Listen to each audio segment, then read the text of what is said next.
सुमेध ने सोच लिया कि वो उम्र के फासले की वजह से ऐसा बोल कर गए हैं और सिया ने सोचा कि मैं सुमेध जी के तौर तरीके जैसी नहीं हूँ और सुमेध जी देखने से ही पढ़े लिखे लगते हैं और मैं पढ़ी लिखी कहीं से भी नहीं लगती हूँ। इसीलिए वो लोग ऐसा बोल कर गए हैं।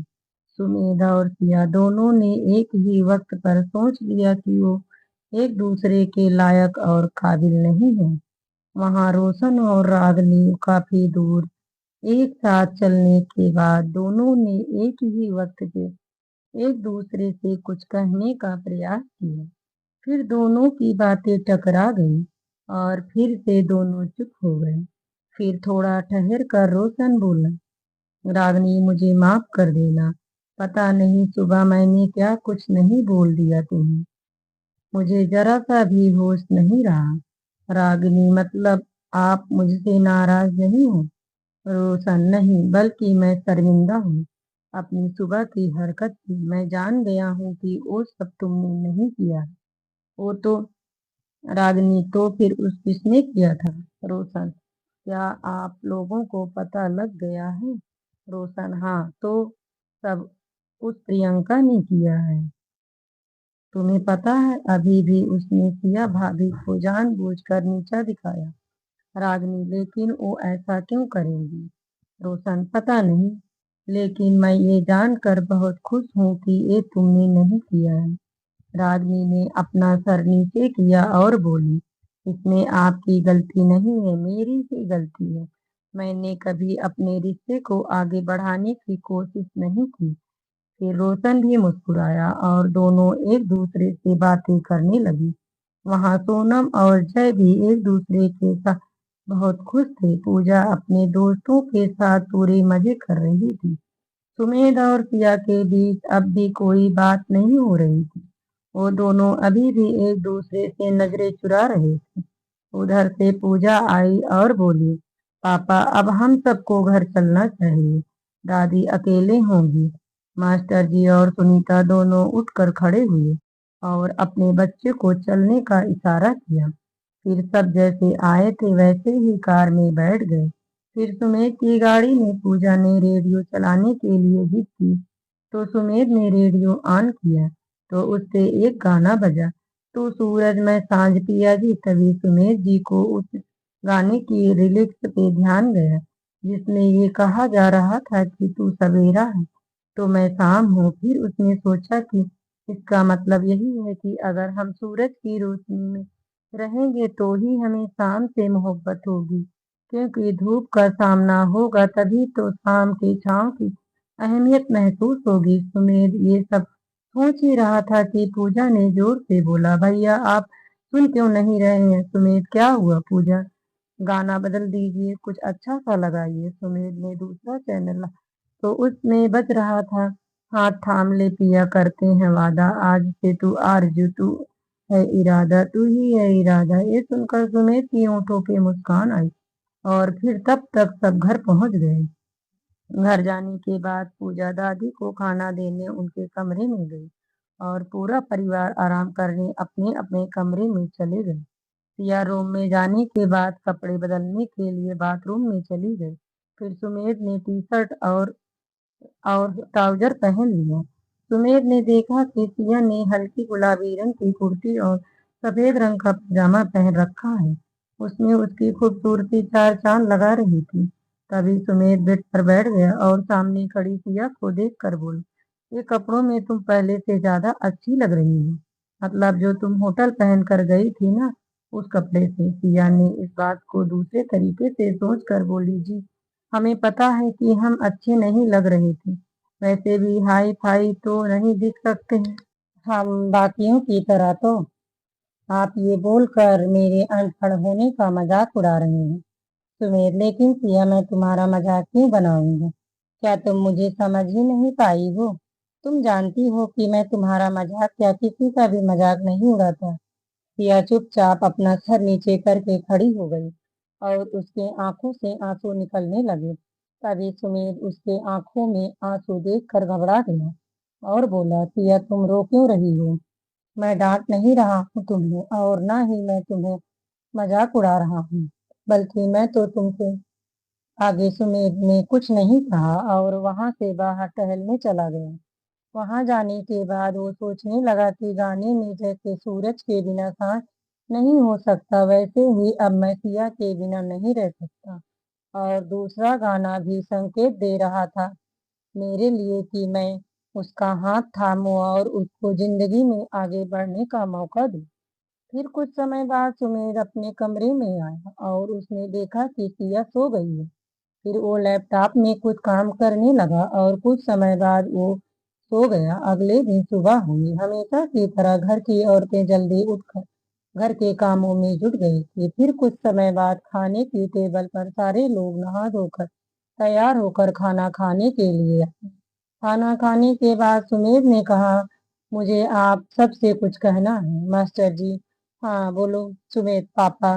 वो मैं चाहता हूँ कि सिया अपनी आगे की पढ़ाई पूरी कर ली और मैंने उसके लिए एक स्कूल का फॉर्म भर दिया है। मैं चाहूंगा कि वो अपनी पढ़ाई शुरू करे। ये सुनी था, लेकिन सिया ने 8वीं के बाद पढ़ाई नहीं की है तो वो बच्चों के साथ पढ़ने जाएगी क्या? क्या अब ये सब अच्छा लगेगा? सिया जी, हम स्कूल जाकर पढ़ाई नहीं करेंगे, हमें वहाँ शर्मिंदगी महसूस होगी। ये बोलकर सिया अपने कमरे में चली गई और साथ में सुनीता भी उसके पीछे गई। फिर मास्टर जी ने कहा, सुमित सिया अच्छी थी पढ़ाई में, लेकिन अपनी चाची की वजह से वो आगे की पढ़ाई नहीं कर सकी। ये जो आगे पढ़ाई करवाने की तुमने सोचा है ये बहुत अच्छी बात है। मैं तुम्हारे साथ हूँ। तभी रोशन और जय ने भी हाँ कहा। हाँ मैं भी आपके साथ हूँ भैया। तभी रागनी ने कहा, पापा मैं भी चाहती हूँ कि या आगे की पढ़ाई करे, लेकिन फिर आगे कुछ करने नहीं मिलेगा तो उस पढ़ाई का क्या महत्व रह जाएगा। मास्टर जी मुस्कुराए और बोले, हाँ बेटा, क्या तुम जॉब करना चाहती हो? रागनी ने मास्टर जी की तरफ देखा और खुशी से बोली, जी पापा, क्योंकि मैंने इतनी अच्छी पढ़ाई की है तो मुझे अच्छी जॉब भी मिल जाएगी। मास्टर जी खड़े हुए और कहा, अगर आपके पति को कोई आपत्ति नहीं है तो मुझे भी कोई दिक्कत नहीं है बेटा। उसके बाद मास्टर जी वहां से अपने कमरे की तरफ चले गए। रागनी ने फिर रोशन की तरफ देखा जो पहले से मुस्कुराकर रागनी को इजाजत दे रहा था। फिर सारे लोग अपने अपने काम के लिए घर से निकल गए। सुमेर अभी भी वहीं खड़ा था, बैठा था। फिर कुछ समय बाद उसने सुनीता को अपने कमरे की तरफ जाता हुआ देखा। फिर सुमेर अपने कमरे में गया और उसने देखा कि सिया बालकनी में खड़ी है। फिर सुमेर उसके पास जाकर खड़ा हो गया। फिर सिया ने सुमेर की तरफ देखा और बोली, हम नहीं जाएंगे वहां। बहुत छोटा महसूस करेंगे खुद को जब देखेंगे कि हमसे भी छोटे उम्र के बच्चे हमारा मजाक उड़ाएंगे। फिर सुमेर ने सिया के कंधे पे हाथ रखते हुए कहा, मुझे यकीन है कि तुम बहुत अच्छे से अपनी पढ़ाई पूरी कर लोगी। सिया, आपको हम पे इतना यकीन कैसे है? सुमेर मुस्कुराया और बोला, बस इसीलिए करने का दिल करता है मेरा। अब चलो जल्दी से तैयार हो जाओ, मैं तुम्हें रिव्यू के लिए ले जाऊंगा। फिर तुम्हारा दाखिला होगा वहां पर सिया। लेकिन सुमेर जी, सुमेर दस सिया, अब और कोई बहस नहीं होगी। उसके बाद सिया ने कुछ नहीं बोला क्योंकि होटल में सुमेर का गुस्सा देखकर सिया उससे डरने लगी थी और अब वो सुमेर से ज्यादा बोलने भी लगी है। फिर कुछ समय सुमेध के इंतजार के बाद सिया तैयार होकर उसके सामने आई। सिया ने सफेद रंग की कुर्ती के साथ हल्के हरे रंग का सलवार और दुपट्टा लिया हुआ था और उसके माथे पर सिंदूर और गले पर मंगलसूत्र और एक छोटी सी बिंदी थी जो उसकी खूबसूरती में चार चांद लगा रही थी। सुमेध की नजर उससे हट ही नहीं रही थी, बस वो सिया को देखे जा रहा था। उतने में वहां सुनीता आई और बोली, तूने फिर इसको तैयार करवा दिया? ये बस डर गई है अभी से ही। मैं अपनी बच्ची को उदास नहीं देख सकती। सुनीता को देखते ही सिया सुनीता के गले लग गई। सुनीता सुमेध ने अपना सर पकड़ा और बोला, एक ड्रामेबाज कम थी जो मेरी जिंदगी में दूसरी भी आ गई। सुनीता, ये किसको बोल रहा है तू? सुमेध, आपको। पहले आप थी और अब आपकी बहू भी आपके साथ है। मैं जानता हूँ माँ कि आप सिया से बहुत प्यार करती हैं, लेकिन आप भी समझो, वो लोगों के सामने उठने बैठने से डरती है। पढ़ाई उसका आत्मविश्वास बढ़ाएगी। फिर सुनीता को भी सुमेध की बात सही लगी और उसने फिर सिया को समझाया और सुमेध के साथ जाने को कहा। फिर सिया और सुमेध अपने घर से निकले। सुमेध रास्ते में जाते वक्त सिया से बोला, सिया, वहां पर नर्वस नहीं होना और जब डर लगने लगे तो मेरी तरफ देखना, मैं वहीं बैठा रहूंगा और जो भी वो पूछे उसका आराम से जवाब देना। ये सब सुनकर सिया धीमी आवाज में बोली, डर तो हमें आपसे भी लगता है, तो एक डर को मिटाने के लिए दूसरा डर से सामना करना होगा हमें। सुमेध, कुछ कहा तुमने या नहीं? फिर दोनों स्कूल पहुंचे। वहां सिया वहां के खेलते बच्चों की तरफ देखने लगी। तभी सुमेध उसके पास आया और बोला, चलो सिया। सिया सुमेध के तरफ देखने लगी और फिर वो बच्चों के तरफ देखने लगी। सुमेध, सिया, तुम इन सब चीजों के बारे में मत सोचो। और रही बात उम्र की, तो अभी सिर्फ 20 साल की हो तुम। अगर तुम्हारी जगह मैं होता तो मुझे शर्म आती, लेकिन मैं अभी भी पढ़ाई करता हूँ क्योंकि ये बहुत जरूरी है। सिया फिर सुमेध को कुछ नहीं बोली और उसके साथ प्रिंसिपल के केबिन की तरफ चली। वहां का प्रिंसिपल सुमेध का मित्र था। सुमेध ने वहां जाकर बताया कि सिया उसकी पत्नी है और उसकी आगे की पढ़ाई किसी कारण नहीं हो पाती थी।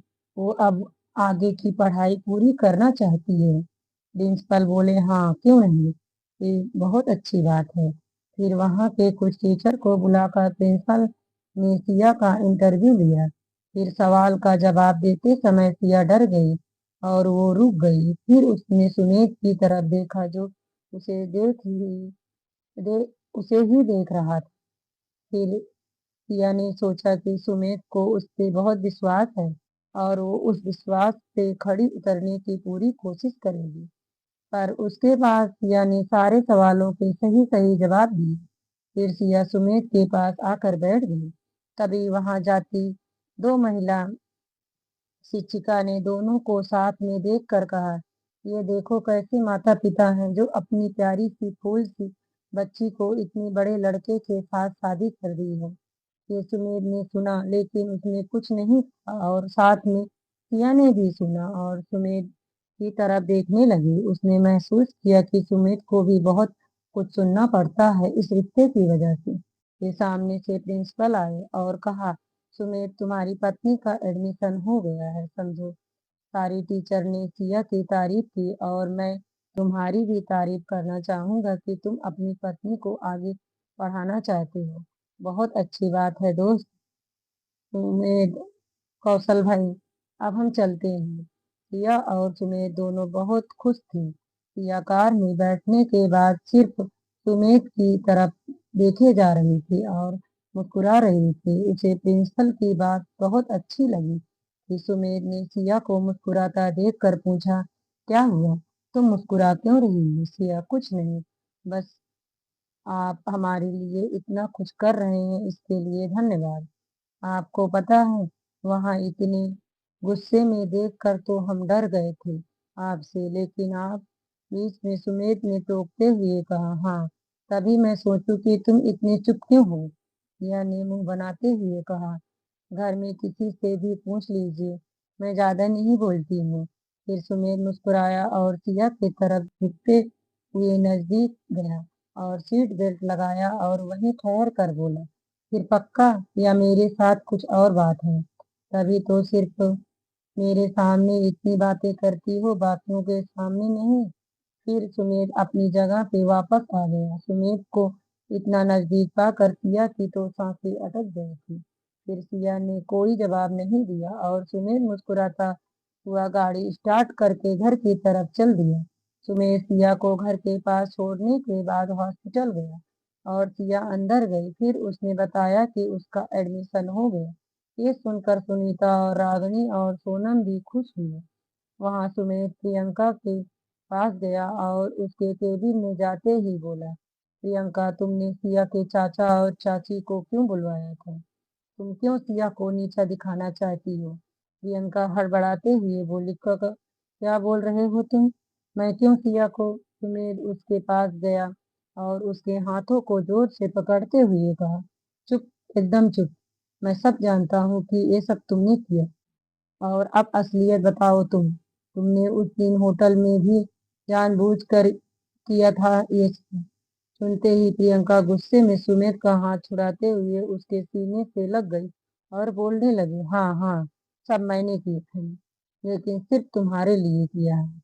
मैंने मैं कॉलेज से तुमसे प्यार करती हूँ, लेकिन पहले वो नेहा ने तुम्हें छीन लिया। फिर जब वो मर गई तो मुझे लगा तुम मुझे मिल जाओगे, इसीलिए मैंने शादी भी नहीं की। लेकिन फिर ये सिया ने तुम्हें छीन लिया। फिर सुमेध ने प्रियंका को अपने से दूर करते हुए कहा, है मुझसे दूर, मैंने तुम्हें दोस्त माना है। और तुम? प्रियंका, नहीं चाहिए दोस्ती मुझे, तुम चाहिए मुझे। वो लड़की को नीचा दिखाकर उसे वापस वहीं भेजना चाहती थी जहां से वो आई है। ये सुनते ही सुमेध ने प्रियंका को एक थप्पड़ मारा और कहा, कुछ भी हो जाए, सिया से दूर रहना तुम। और मैं तुमसे प्यार नहीं करता, समझ लो तो अच्छा होगा। और अब मैं तुम्हारा ट्रांसफर दिल्ली के बड़े हॉस्पिटल में करवा दे रहा हूँ, वहीं अच्छे से रहना। प्रियंका, सुमेध, लेकिन सुमेध, मैं ये बात किसी से नहीं कहूंगा। और एक बात, अगर सिया मेरी जिंदगी में नहीं भी आती तो भी तुम मेरी जिंदगी में उस तरह से नहीं आ पाती, क्योंकि मैंने कभी भी उस तरह से तुम्हें नहीं देखा है। फिर प्रियंका ने अपना सिर नीचे किया और बैठ गई। फिर वहां से सुमेध निकला और अपना फोन किसी को कॉल करने के लिए निकाला तो उसने देखा कि कॉल सिया को लगा हुआ है। फिर सुमेध ने धीरे धीरे फोन को कान के पास लगाया और हेलो बोला, तो सामने से सिया का जवाब आया, हेलो सुमेध, तुमने सब सुन लिया? सिया, जी। सुमेध, किसी को कुछ भी मत बताना, मैं घर आकर बात करूंगा। सिया ने विस्मित के साथ जवाब दिया, जी। सिया को फोन गलती से गया था जब प्रियंका सुमित के सीने से लगी थी, और उसके बाद की सारी बातें सिया ने सुन ली थी। देखते देखते शाम हुई, सब घर पहुंचे। सुमेध भी घर गया और अपने कमरे में गया, फिर सोने के लिए और कपड़े बदलने के लिए। सिया गम में बस दूर खड़ी एकटक उसे देखे जा रही थी।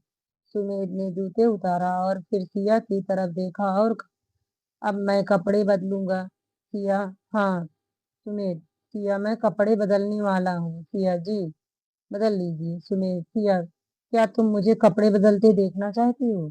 ये सुनते ही सिया ने अपनी आंखें बड़ी बड़ी करके कहा, नहीं नहीं। ये कहते हुए वो वहां से भागी और किचन की तरफ चली गई। सुमेध वहीं खड़े होकर उसकी मासूमियत से मुस्कुरा रहा था।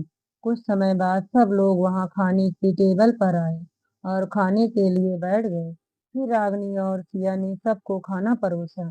फिर सबने खाना खाया और खाने के बाद सब एक साथ हाल में बैठे। सिया सबके लिए कुछ मीठा लेकर आई और सबको दिया। सबको देने के बाद वो सुमेध की तरफ भी हाथ बढ़ाते हुए दूर से बोली, लीजिए। सिया का ऐसा रूड तरीके को देखकर सब सिया की तरफ देखने लगे। फिर सिया को ये एहसास हुआ कि उसके बोलने का तरीका अलग था और अब सब उसे देख रहे थे। फिर वो चुपचाप सिर झुकाए खुद भी पूजा के पास जाकर बैठ गई। तभी जय बोला, वैसे पता है रोशन भैया, शादी के बाद बीवी की सुननी पड़ती है, चाहे बाकी लोग आपकी कितनी भी सुनते हो। रोशन, हाँ सही बोल रही हो। तभी सोनम बोली, एकदम झूठ। ये सब बातों से सुमेध समझ गया था कि ये ताने उसी के लिए। फिर वो मास्टर जी की तरफ देखते हुए कहा, देखा पापा, कैसे दोनों आपको ताने मार रहे हैं, आपकी और माँ के प्रेम को डर बता रहे हैं।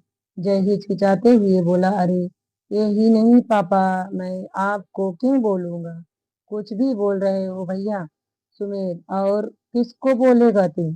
यहाँ सब पापा की ही तो बातें सुनकर मानते हैं, तो उन्हीं को ताने दिए जा रहे हैं ना।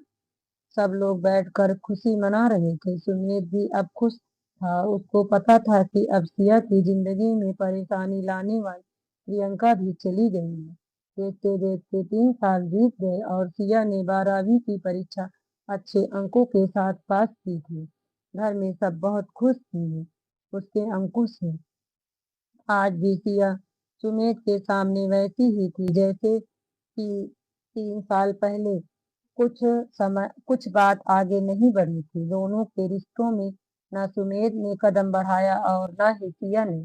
अब सिया 23 साल की हो गई थी और पूरे परिवार के साथ बैठकर बातें कर रही थी। उससे काफी दूर बैठा सुमेध सिया को मुस्कुराता देख खुद भी मुस्कुरा रहा। फिर सुनीता सुमित के पास आकर बैठ गई और बोली, क्या बात है, तू ऐसे मुस्कुरा क्यों रहा है? अगर उससे इतना प्यार करता है तो बता क्यों नहीं देता? सुमेध ये सुनकर अपनी माँ की तरफ देखने लगा। तभी माँ ने कहा, मुझे पता है कि तुम दोनों में पति पत्नी जैसा कोई कुछ नहीं है, लेकिन तेरी आंखों में उसके लिए परवाह और बहुत सारा प्यार है। ये सुनकर सुमेध मुस्कुराया और बोला, माँ ये परवाह है, प्यार नहीं।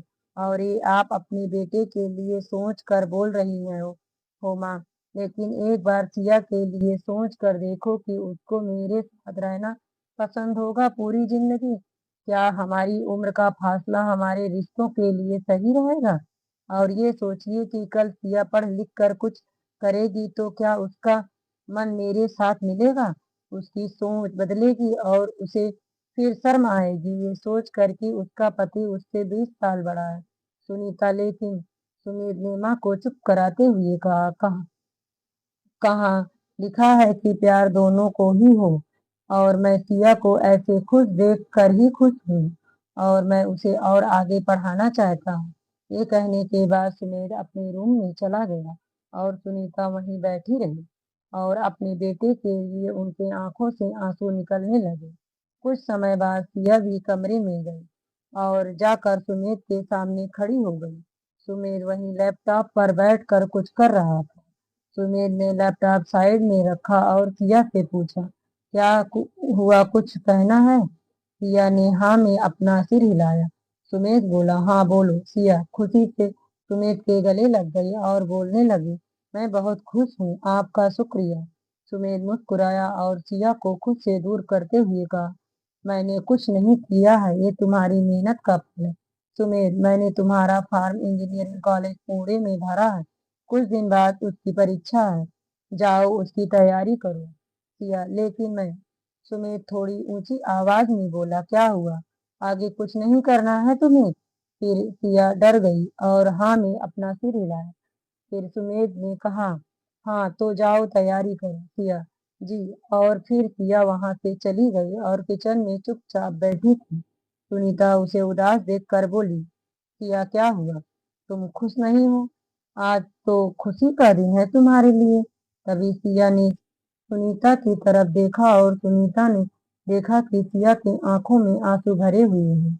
यह देखकर सुनीता सिया के पास बैठी और अपनी चिंता व्यक्त करते हुए बोली, क्या हुआ बच्चे, तुम्हारी आंखों में आंसू क्यों है? सिया ये सुनकर और जोरों से रोने लगी और कुछ बोल नहीं रही थी। सुनीता ये देखकर और परेशान हो गई थी। तभी वहां रागनी और सोनम भी आ गए और वो भी सिया से पूछने लगी कि क्या हुआ।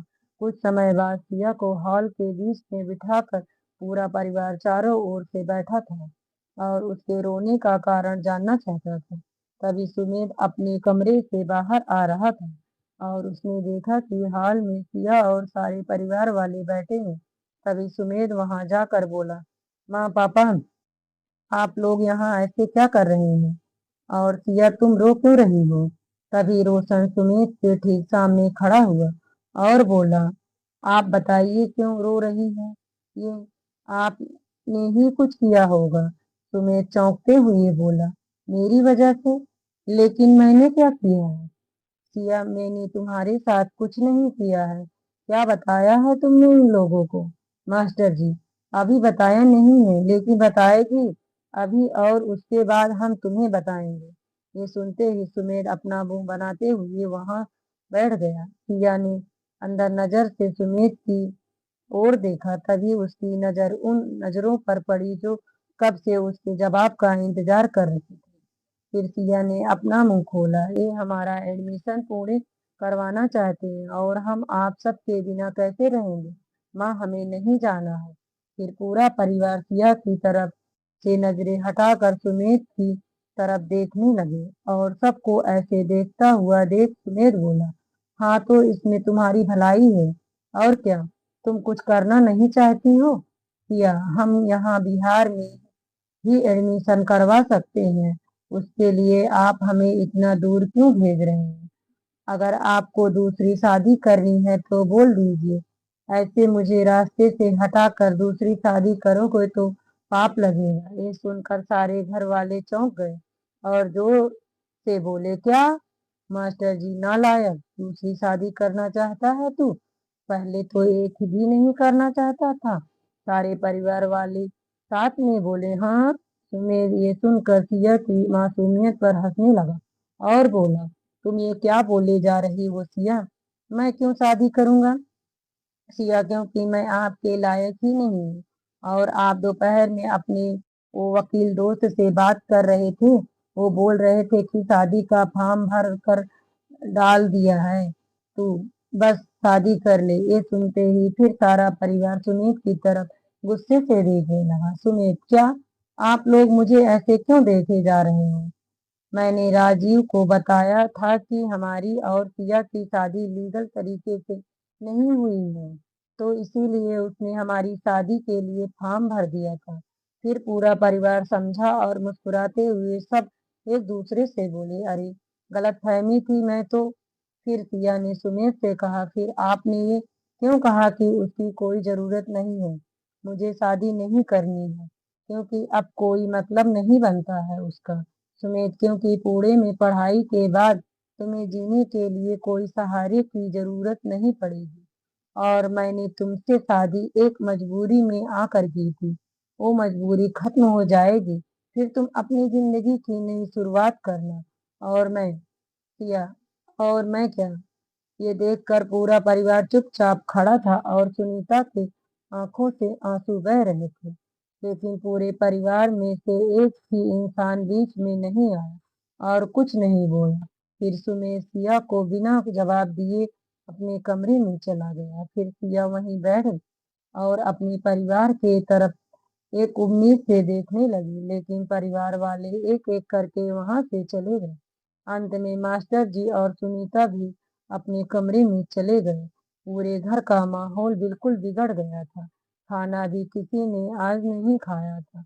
कुछ समय बाद सुमेध बाहर गया और सबके लिए खाना लेकर घर आया और उसके बाद एक एक करके सबके कमरों में खाना पहुंचाया और फिर अपनी और सिया के लिए भी खाना लेकर कमरे में गया।